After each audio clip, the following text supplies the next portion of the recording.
همونطور که گفتیم تعریف کراسفیت یعنی تمرینات فانکشنال متنوع با شدت بالا.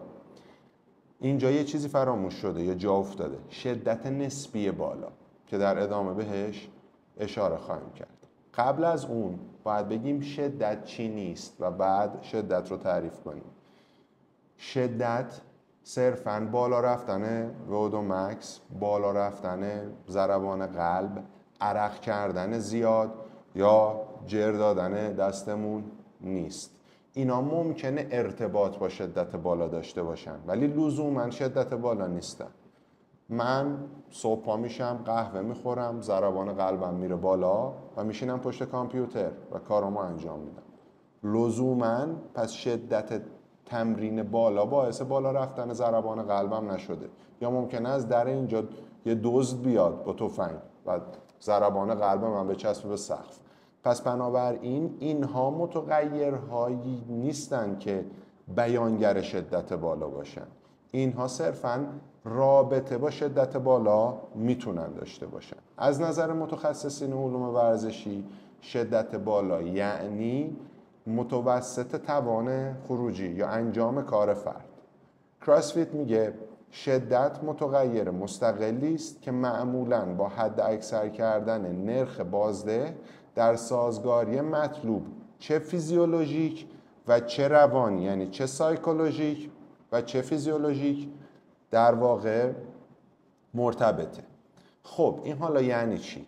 به زبان ساده یعنی این که اگر شما از تمرین میخواهید نتیجه بگیرید، شدت به شما اجازه میده که اون کار رو انجام بدین. یعنی هر چیز خوبی که در تمرین قراره به دست بیارید و ارتقا پیدا بکنید، چه از نظر قدرت، چابکی، سرعت، توان و غیره، شدت اون چیزیه که شما رو میرسونه. ولی شدت نسبی بالا، حالا در مورد نسبیتش صحبت بکنیم. منظور از نسبی بودن شدت بالا اینه که مسلماً پدر بزرگ‌ها و مادر بزرگ‌های ما اون شدت تمرینی بالایی رو که یک قهرمان المپیک که ورزشکار حرفه‌ای داره تحمل میکنه رو نیازی ندارن تحمل بکنن. اونها نسبتی رو نیاز دارن تحمل بکنن که بتونن کارهای روزانه خودشون رو بهتر انجام بدن. و دقیقاً اینجا اسکیلینگ یا سطح بندی که پیشنهاد میکنم که حتما دوره‌های آموزشی ما رو در سایت بگذرونین میاد وسط. یعنی چه؟ شما با واد فرن که 21-15-9 thruster و پولاپ هست، 95 پوند برای آقایون و 65 پوند برای خانوم ها آشنایی دارید. 95 پوند یعنی 40 و حدوداً 3 کیلو، 65 پوند یعنی حدوداً 30 کیلو. خب قهرمانای کراسفیت مثل تیا تونی یا ریچ فرانینگ یا مت فریزر و بقیه دوستان، اینها ممکنه زیر 3 دقیقه این تمرین رو انجام بدن. ولی آیا پدر و مادر من یا پدر بزرگ و مادر بزرگ ما یا من لزوما نیاز داره زیر 3 دقیقه انجام بده؟ مسلما نه. اینجا حرکت باید سبکتر بشه، به اصطلاح اسکیل بشه و به اصطلاح برای نیاز اون افراد سطح بندی بشه. به صورت خلاصه در مورد اسکیلینگ اینجا یه توضیح مجمل بدم یا کوتاه. منظور از اسکیلینگ یا سطح بندی همیشه سبک کردن تمرین نیست.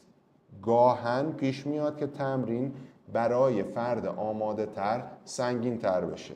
همون فرن مثلا 43 کیلو برای یک فرد آماده جوان ممکنه 50 کیلو اسکیل بشه. پس اسکیلینگ مثبت داریم و اسکیلینگ منفی. برمیگردیم به بحث شدت خودمون. یه مثال دیگه میزنم برای کسایی که تازه به کراسفیت پیوستن. شدت بالا منظور اینه که شما اگر تمرینات جداگانه رو با شدت پایین انجام بدین، اون قدری به شما نتیجه نمیده که ممکنه شدت بالاتر به شما نتیجه بده. فرضاً شما هر روز یا یه روز در میون تمرین 2 دارین و با یه شدت متوسط دارید تمرین میکنید. خب کراسفیت داره میاد پیشنهاد میده که شما این شدت رو افزایش بدین، یک مقداری از حجم تمرین رو شاید کمتر بکنین تا به نتیجه مطلوب تر با میزان عضله از دست رفته کمتر شما رو به اون مقصودتون برسونه. مثلا اگر 5 کیلومتر عادت دارید بدوید، این دفعه 5 تا 1 کیلومتر با پیس پایین‌تر، یعنی سرعت بالاتر و با استراحت کوتاه میتونید به صورت اینتروال انجام بدید. پس بنابراین شدت بالا در کراسفیت این نیست که ما هر روز بریم باشگاه خودمون رو، یعنی ببخشید کف دستمون رو جر بدیم، لاکتیک بشیم و مشکلات و مسائلی که دارید الان میبینید که کف باشگاه کراسفیت ممکنه به وجود بیاد به خاطر استنباط بعد از شدت بالا.